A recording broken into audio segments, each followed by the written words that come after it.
नमस्कार। बोधि वार्ता सत्संग में आप सभी का स्वागत है। सत्संग हम सबके लिए एक अवसर है मिलने का और आध्यात्मिक विषयों पर चर्चा करने का। आपके प्रश्न उत्तर यहाँ पर होता है और कार्यक्रम से संबंधित कार्य होते हैं, परीक्षा आदि। तो हम कार्यक्रम की शुरुआत परीक्षा से करने जा रहे हैं, जो वंदना की परीक्षा है।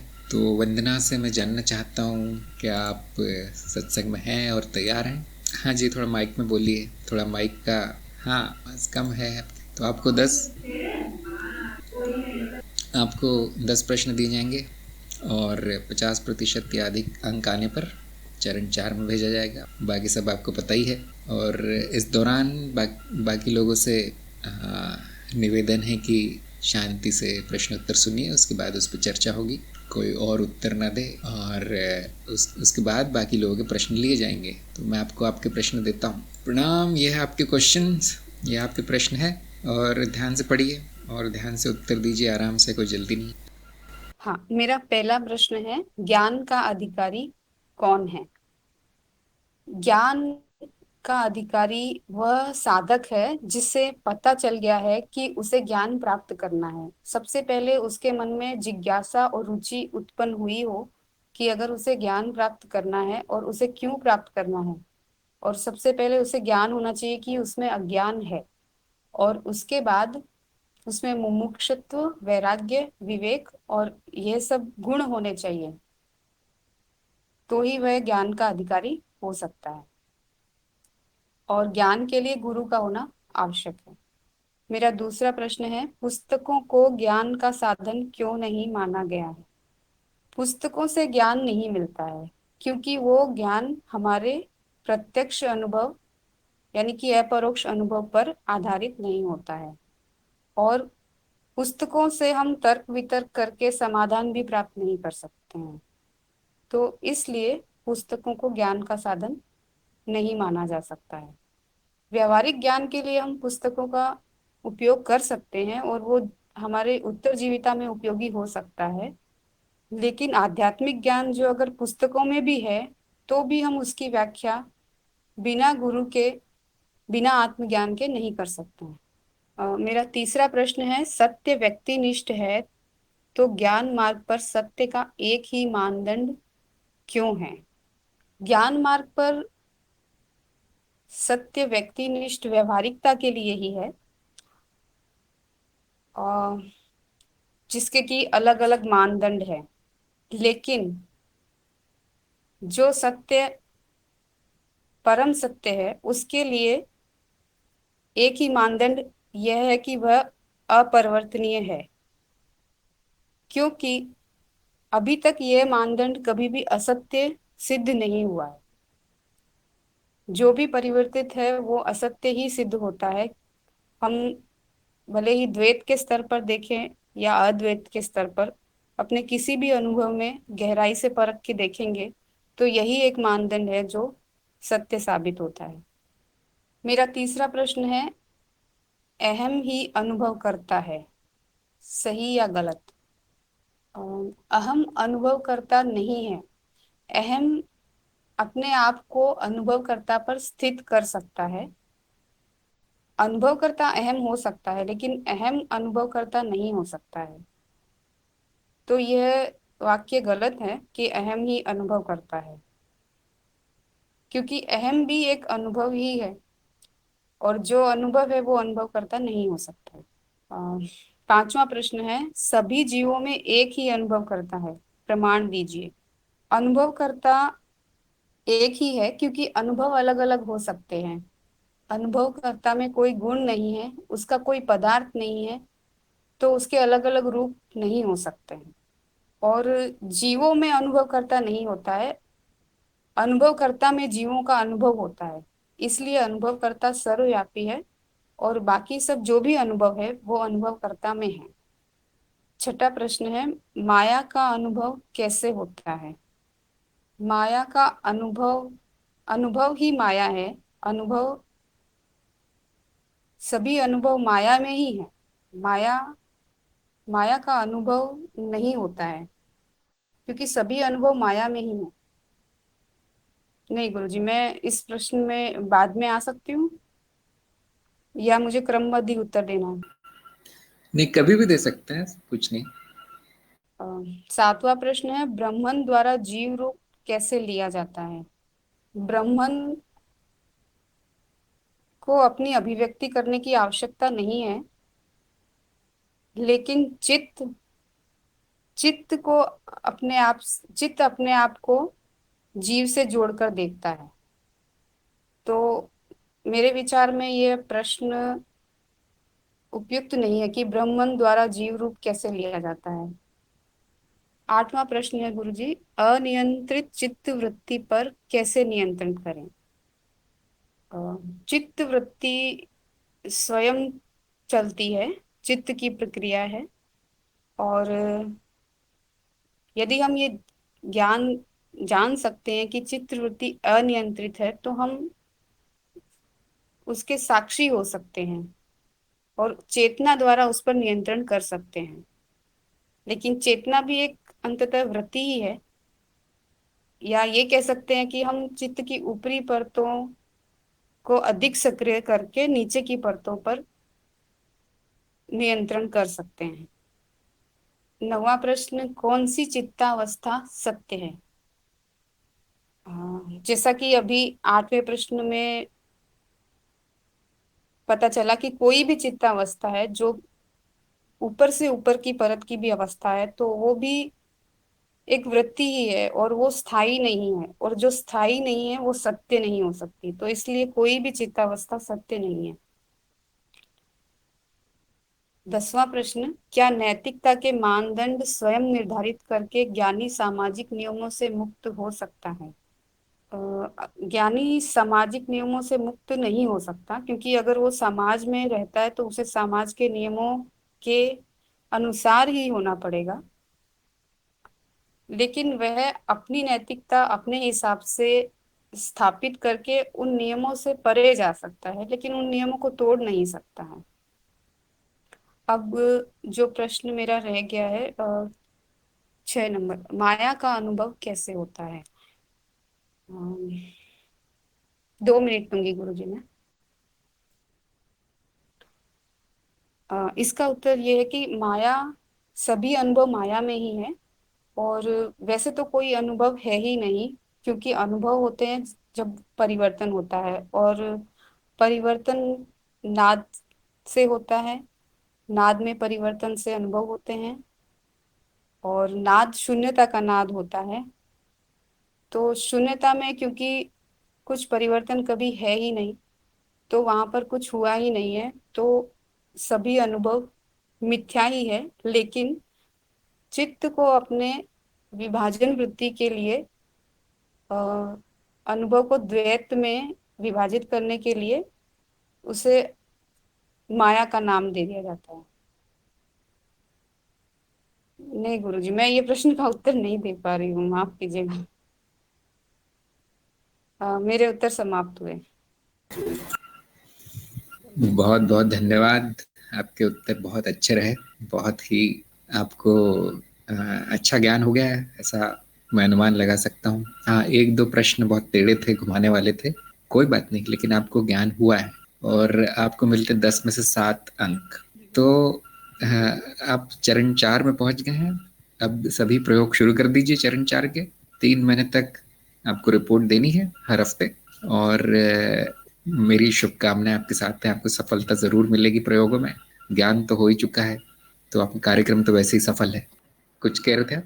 और बस इतना सा साझा करना चाहती हूँ कि ये मेरी यात्रा कैसे शुरू हुई। तो जैसे कि कई साधुओं ने भी बोला है पहले से, ये एक इंसिडेंट फेसबुक यूज करती है, मैं फेसबुक यूज नहीं करती हूँ। तो उन्हें आपका सूक्ष्म अवस्था के प्रयोग का वीडियो कहीं से मिला, तो उन्होंने मुझे सेंड किया, और उसके बाद उससे फिर जागृत अवस्था और स्वप्न अवस्था, फिर जो आपने कहा कि कार्यक्रम, और फिर मतलब पीछे जाते जाते और मैं त्रिदिवसीय कार्यक्रम में आई, और उसके बाद ये मेरी जर्नी स्टार्ट हुई।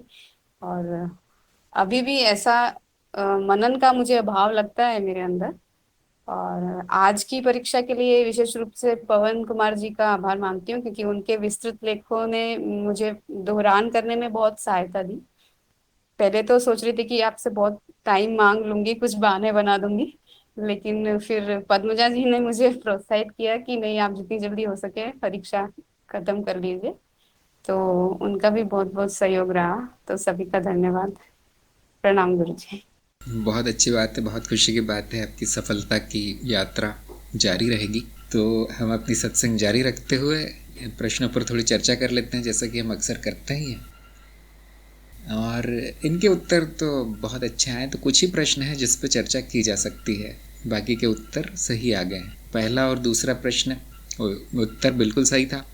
तीसरा नंबर सत्य व्यक्तिनिष्ठ है, तो ज्ञान मार्ग पर सत्य का मानदंड एक ही क्यों है? तो इसमें ज़रा सी इसमें गड़बड़ हो गई इसके उत्तर में वंदना की, कि सत्य तो व्यक्तिनिष्ठ ही है और उसको अपना लेने से वो वस्तुनिष्ठ नहीं हो जाता कि सभी ने हाँ कह दिया है उसके लिए। इसका मतलब ये नहीं कि वो परम सत्य हो गया या पत्थर की लकीर हो गया वो सत्य, ऐसा नहीं है। अभी भी आप देख लीजिए अन्य मार्गों में सत्य अलग हो गया।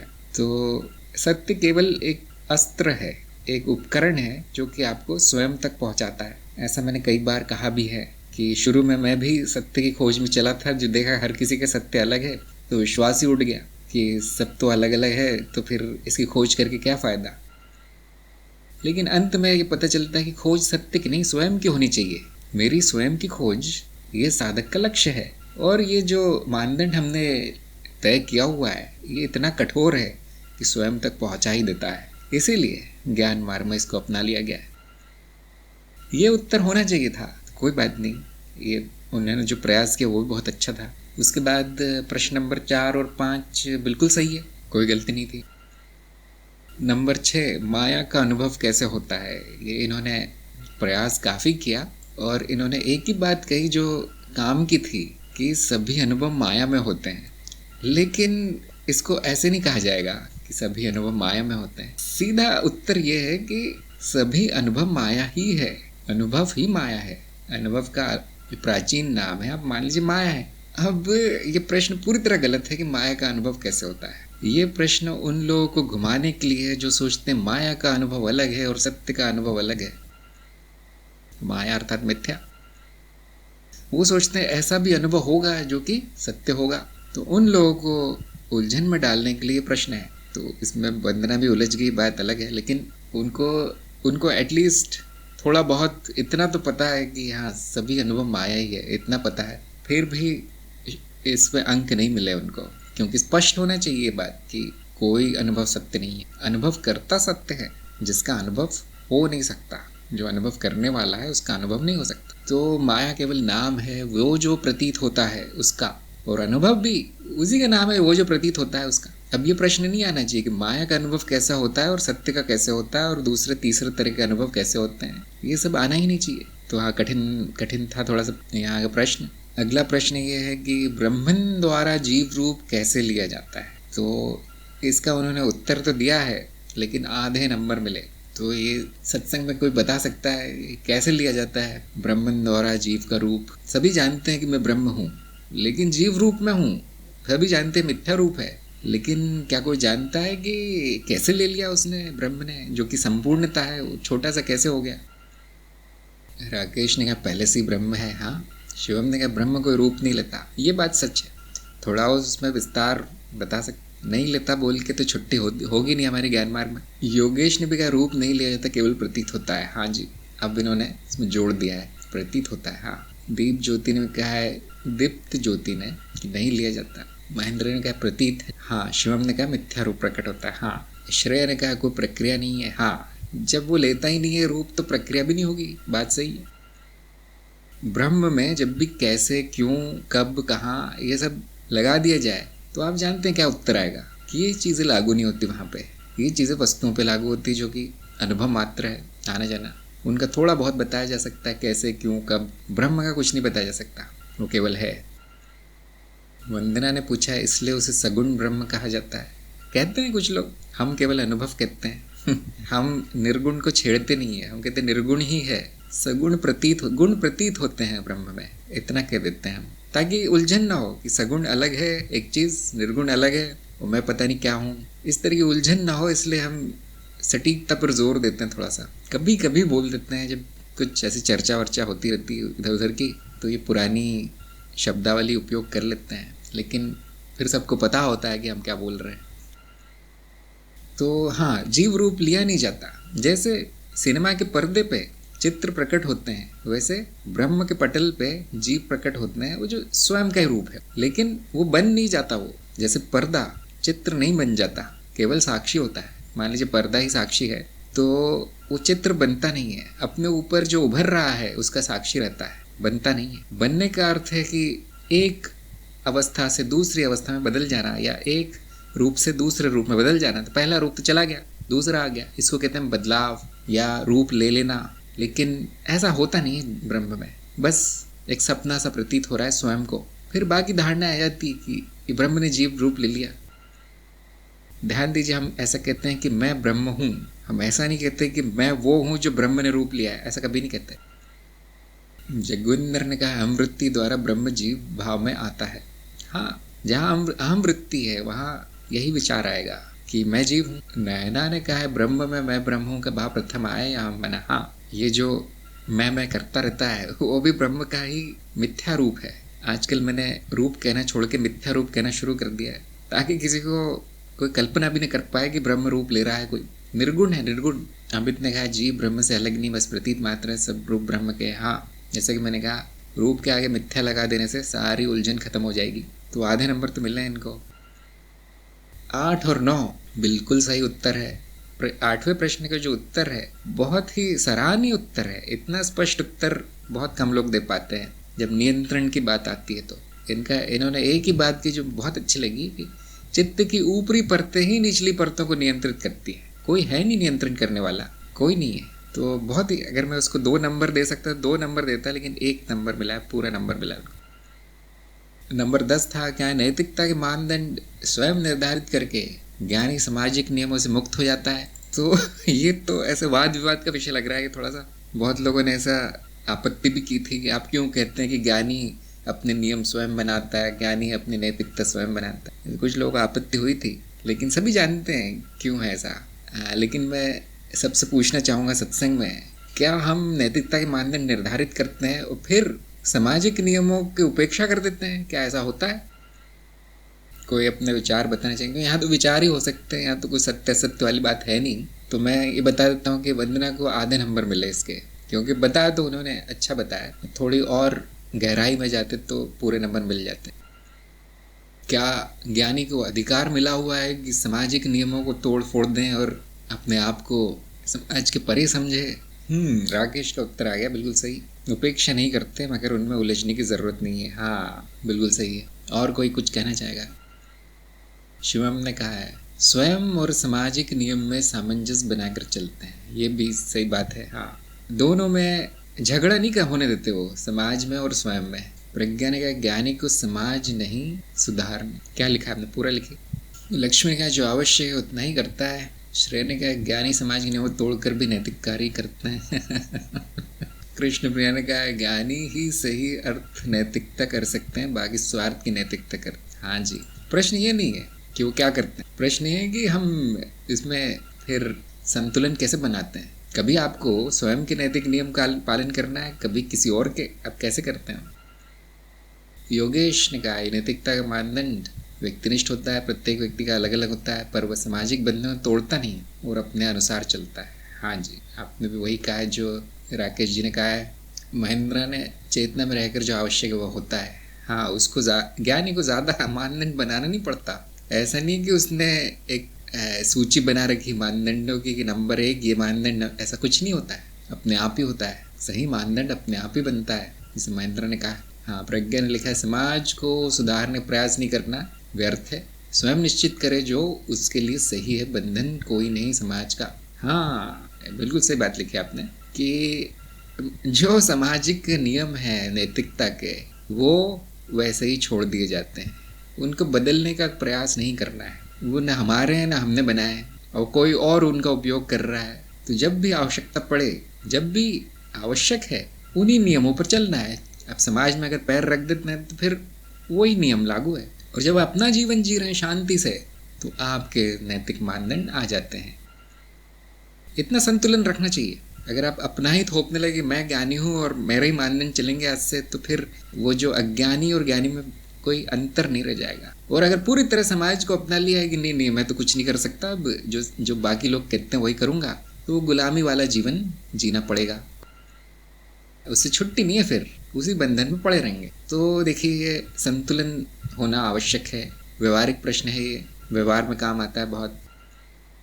वंदना ने कहा है व्यक्तिगत निर्णय में अपने मानदंड, सामाजिक निर्णय में समाज के। बिल्कुल सही। जब समाज आप पे थोप रहा है तो बड़ा कठिन हो जाता है फिर, कि माँ बाप ने या रिश्तेदारों ने अपने अपने नैतिकता आप पे थोप दी है, तो सबको अपना अपना निर्णय लेना। देखिए जो जितना खतरा मोल ले सकता है वो ले ले, बाकी हथियार डाल दें, ज़्यादा हमें झगड़ा नहीं खड़ा करना किसी से।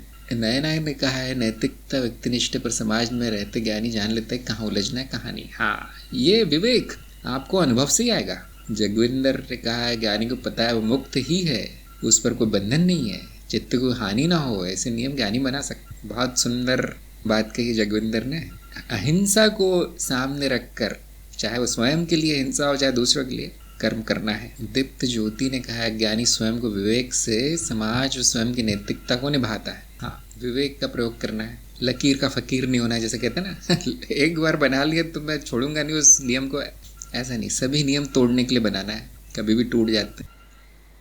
अमित ने कहा है ज्ञानी जो करता है वही नैतिकता हो जाता है, समाज की परिवर्तन जैसी आवश्यकता है वैसा करता है। हाँ मानस ने कहा ज्ञानी को पता है कि क्या सही क्या गलत है, उसी के हिसाब से कर्म करता है। हाँ जी, तो ये हो गए प्रश्नोत्तर सारे, बहुत ही अच्छे रहे, बहुत ज्ञानवर्धक रहा ये। अब यदि किसी और के प्रश्न हैं तो लिख सकते हैं यहाँ पे, और मेरे पास एक दो प्रश्न आए हुए हैं पहले से, वो मैं यहाँ भेज देता हूँ।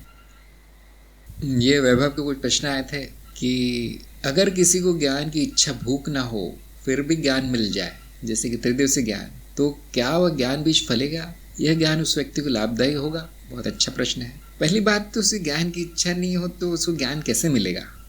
किसी को ज़बरदस्ती देना पड़ेगा, और वो ज़बरदस्ती का दिया हुआ इतना फल नहीं आता। अगर वो त्रिदिवसीय तक आ गया है तो बहुत भूख है उसको, एक आधी आ पाता है यहाँ तक। तो मेरा भी ऐसा ही मानना है कि अगर जिज्ञासावश भी आ गया है कि बहुत ज़्यादा भूख नहीं है, फिर भी मैं देखता हूँ ये क्या कहते हैं, ये जानने के लिए आ गए हैं, तो भी वो जो ज्ञान बीज पड़ गया है वो काम का है। भले वो बाद में छोड़ दे, भूल जाए कि कुछ अजीब सा था वो ज्ञान मार्ग, कुछ समझ में भी नहीं आया, ऐसा हो ही नहीं सकता, इस तरह से अगर बदल जाए विचार उसके तो भी कोई बात नहीं, पड़ गया है ज्ञान बीज, कारण शरीर में छप गया है, अब सही वातावरण मिलने पर ज़रूर प्रकट होगा। हाँ अगर ज्ञान की इच्छा ना हो, भूख ना हो, तो फिर अगर उस पर थोपा जाए किसी तरह से या धोखे से कि मैं तुम्हें ऐसी चीज़ बताऊंगा जिससे कि तुम्हारा सांसारिक जीवन बहुत अच्छा हो जाएगा, लाखों करोड़ों के मालिक हो जाओगे, सभी रिश्तेदार ठीक हो जाएंगे, अगर इस तरह से उसको धोखे से आप ये सब ज्ञान दे देंगे तो शायद ही उससे कुछ प्रभाव पड़ेगा, क्योंकि वो ज्ञान छपेगा ज़रूर कारण शरीर पे, लेकिन इस भावना के साथ छपेगा कि ये सब झूठ था, तो हो सकता है उसको नुकसान ही हो। उसमें आपने जो बीज डाला वो जहर का बीज डाल दिया फिर। तो इसीलिए हम कहते हैं कि जिसकी इच्छा ना हो, जिसमें ये साधक के गुण ना हो, उसको ज्ञान नहीं देना चाहिए, क्योंकि वो फिर उसका लाभ नहीं मिलता, नुकसान ज़रूर हो जाएगा लेकिन कोई लाभ नहीं मिलता। किसी की इच्छा के विरुद्ध उसको ज्ञान देने से नुकसान ही होता है, या वो तैयार नहीं है उस ज्ञान के लिए, उसको पकड़ा दिया जाए तो उसको भला नहीं होता। ये मेरा सोचना है। कभी कभी एकाध मामले में काम कर जाएगा, लेकिन अधिकतर जब तक साधक स्वयं नहीं चल के आता, जब तक साधक स्वयं नहीं इच्छा करता, उसको कुछ नहीं दिया जाता। सभी गुरुजन यही करते हैं। आज तक मैंने बहुत कम ऐसे गुरु देखे जो थोपते हो ज्ञान को किसी पे, कि ज्ञान ही क्यों, अध्यात्म में कोई भी मार्ग थोपा नहीं जा सकता किसी पे, नुकसान ही होता है। नंबर 2, ज्ञान मार्ग के नए वीडियो संस्करण यूट्यूब पर बोधिट्यूब में है, फिर से वर्जन 2 में खाता खोलना होगा? नहीं, ये जो नया संस्करण आया है हमने ज्ञान मार्ग का, उसके वीडियो न यूट्यूब पे न बोधिट्यूब पे, केवल कार्यक्रम में है वो, और सारे नए बना दिए गए हैं। 30 वीडियो डाल दिए गए हैं नए संस्करण में, और कोई उपाय नहीं है उनको देखने का, आपको खाता ही खोलना होगा वहाँ। लेकिन ज्ञान वही है जो आपने पहले संस्करण में जो लिया है, ज्ञान ठीक वही है, उसको दूसरी तरीके से पेश किया गया है, दूसरे तरीके से आपको प्रयास किया गया सिखाने का। जो देखना चाहते हैं, केवल देखने के लिए भी उपलब्ध नहीं है वीडियो। आप शुरू के 4-5 वीडियो के बाद आगे नहीं बढ़ पाएंगे अगर आप कार्यक्रम नहीं कर रहे हैं। तो आपको दिखने भी बंद हो जाएंगे वो वीडियो। तो उसमें ये जानबूझ के ऐसा किया गया है ताकि अनुशासन के साथ व्यक्ति चल पाए, केवल वीडियो देखने ना आ जाए वहाँ पे। अगर किसी को कोई इसमें कोई सुझाव वगैरह है तो आप ज़रूर बताइए। नंबर 3, आपने बोधि तंत्र के बारे में तपोवन बताया था, कब शुरू हो रहा है, क्या इसके बारे में अधिक जानकारी मिल सकती है? बोधि तंत्र तंत्र बोधि, और वो इसी तरह का कार्यक्रम होगा, ज्ञान दीक्षा की तरह का, वीडियो आधारित होगा, और वो केवल ज्ञान मार्गियों के लिए होगा। जो प्रमाण पत्र धारी हैं, जिनको मैं प्रमाण पत्र देता हूँ हमारे कार्यक्रम समाप्त होने के बाद, वही लोग उसमें खाता खोल पाएंगे, और बाकी सब गुप्त है, बाकी सब सीक्रेट है। अधिक जानकारी आपको वही मिलेगी, उसमें क्या होगा क्या नहीं होगा आप उसमें भाग लेकर ही पता कर पाएंगे, क्योंकि तंत्र है, कुछ नहीं बताया जाता उसके बारे में, कुछ भी नहीं। तो इतना भी हो जाए तो बहुत है, मैं कहता हूँ शुरू हो जाए तो भी बहुत है। अभी उसमें बहुत से बाधाएं आ रही हैं, तो कार्य चल रहा है। जैसे ही वो हो जाएगा कुछ लोगों को खबर मिल जाएगी उसकी, सबको नहीं मिलेगी, सब लोग कर नहीं पाएंगे उसे, ज्ञान मार्गियों के लिए खास तौर से। तो ये हो गए वैभव के प्रश्न। मानस का प्रश्न है, जीवन में अभिशाप, आशीर्वाद और पाप पुण्य का फल कैसे प्रभाव पड़ता है? हर कर्म का फल आता है, हर कर्म का प्रभाव पड़ता है, जो भी परिवर्तन होता है उसका कुछ न कुछ प्रभाव होता है। तो किसी को अगर कुछ बुरा बोल दिया जाए, अगर उसके मुंह पर बोल दिया जाए तो आप जानते हैं प्रभाव तो होता ही है, अच्छा तो कभी होगा नहीं। किसी को अच्छा बोल दिया जाए, आशीर्वाद दिया जाए सामने उसके प्रकट रूप में, तो उसका अच्छा प्रभाव होता है, जो कि आप सभी का अनुभव होगा। क्या वो जो बोला गया वो हो जाएगा, पता नहीं वो क्या होगा, लेकिन प्रभाव तो अच्छा ही होगा। अब कभी कभी हो सकता है कि वो जो बोलने वाला है उसके आशीर्वाद या अभिशाप में शक्ति हो तो ठीक वो हो जाए, ये बहुत कम होता है ऐसा। तो पाप पुण्य का फल कैसे प्रभाव पड़ता है? हाँ देखिए, पाप पुण्य की परिभाषा ही ऐसी है कि ऐसा कर्म जिसके प्रभाव बुरे आए वो पाप है, ऐसा कर्म जिसके प्रभाव अच्छे आए वो पुण्य है। तो यहाँ पे अच्छा और बुरा व्यक्तिनिष्ठ हो सकता है, जो अपना अपना सबको तय करना है। परिभाषा ही ऐसी है उसकी, प्रभाव से ही परिभाषा बनी है पाप और पुण्य की। ऐसा नहीं होता कि ये कर्म पुण्य है अब करते रहो चाहे जो प्रभाव है, नहीं, वो आपको खुद निर्धारित करना है क्या प्रभाव पड़ रहा है। फिर वो पुण्य कर्म भी कहा गया उसको तो भी नहीं करना है, और ऐसे ही पाप कर्म के बारे में भी है। तो ये अभिशाप, आशीर्वाद, ये ज्ञान मार्ग के बाहर की चीज़ है, और पाप और पुण्य भी ज्ञान मार्ग के बाहर की चीज़ है। कर्मयोग की बात है, वो दूसरे मार्गों पे है। ज्ञानी को इन सब चीज़ों की आवश्यकता नहीं होती, ज्ञानी को आशीर्वाद नहीं चाहिए, बस उसका उत्साह बढ़ाने के लिए आशीर्वाद दिया जाता है, और ज्ञानी पर अभिशाप का कोई प्रभाव नहीं पड़ता। तो पाप और पुण्य स्वयं निर्धारित करता है, ज्ञानी अपनी नैतिकता स्वयं निर्धारित करता है। तो पहले मार्ग चुनिए, फिर आपके प्रश्न खत्म हो जाएंगे। प्रशांत ने कहा है, ब्रह्म को अप्रोक्ष रूप से जाना क्यों नहीं जा सकता? तो आप शायद ये कहना चाहते हैं कि उसका अनुभव क्यों नहीं हो सकता। तो ये बहुत अजीब सी बात है, क्योंकि जो भी अनुभव हो रहे हैं आपको ब्रह्म के ही हो रहे हैं।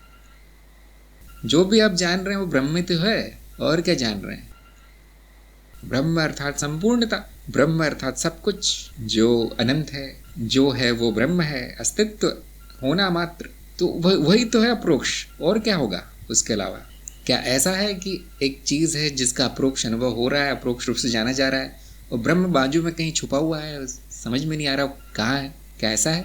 जो है वो ब्रह्म ही तो है, उसको अप्रोक्ष रूप से भी जाना जा रहा है और परोक्ष रूप से भी जाना जा रहा है और होकर भी जाना जा रहा है, और वही संभव है। अंत में ब्रह्म हुआ जा सकता है, जो भी जाना जाएगा उसके बारे में मिथ्या जाना जाएगा, वो ज्ञान नहीं होगा, ज्ञान होगा उसका। तो इस अज्ञान को त्याग कर बस हुआ जा सकता है ब्रह्म को। अब उसके बाद जानना न जानना ये अर्थहीन शब्द हो गए। मैं हूँ ब्रह्म, अब अगर कुछ और होता तो उसको जाना जा सकता था, यार वो अनजान होता, कुछ ऐसा संबंध बन सकता था, किंतु वो तो मैं ही हूँ।